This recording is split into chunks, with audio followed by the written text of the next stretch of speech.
June 6, 1944. D-Day.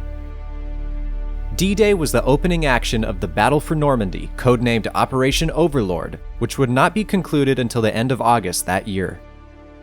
It was the largest amphibious operation in military history, and at the time was the largest airborne operation ever conducted.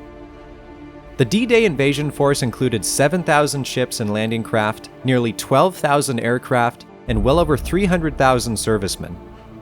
156,000 soldiers landed in Normandy on June 6th, with over 2 million men landing by the end of the operation in August. Dwight D. Eisenhower was the supreme commander of the Normandy invasion, with Bernard Montgomery commanding the ground forces, Trafford Lee Mallory the air forces, and Sir Bertram Ramsay the naval forces. The purpose of D-Day was to finally take the fight to the heart of Europe, which the Americans believed would be the quickest path to defeating Germany.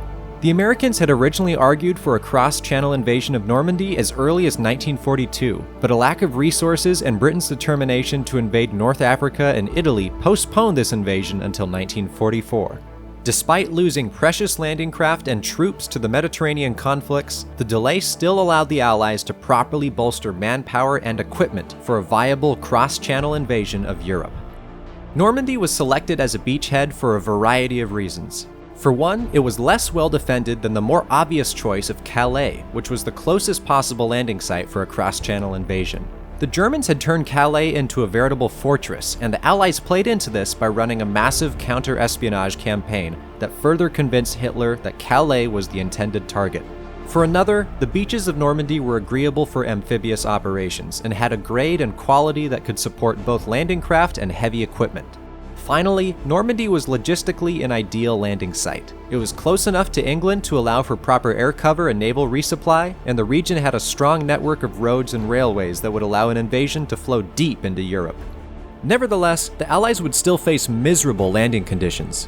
Under the command of the legendary Erwin Rommel, the Atlantic Wall was a menacing defensive position. Even at the weaker beaches of Normandy, the elevated German defenses consisted of concrete walls, machine gun nests, extensive artillery positions, minefields, and beach obstacles. If the Allies wanted to avoid a massacre, they would need to soften these defenses before the landings began.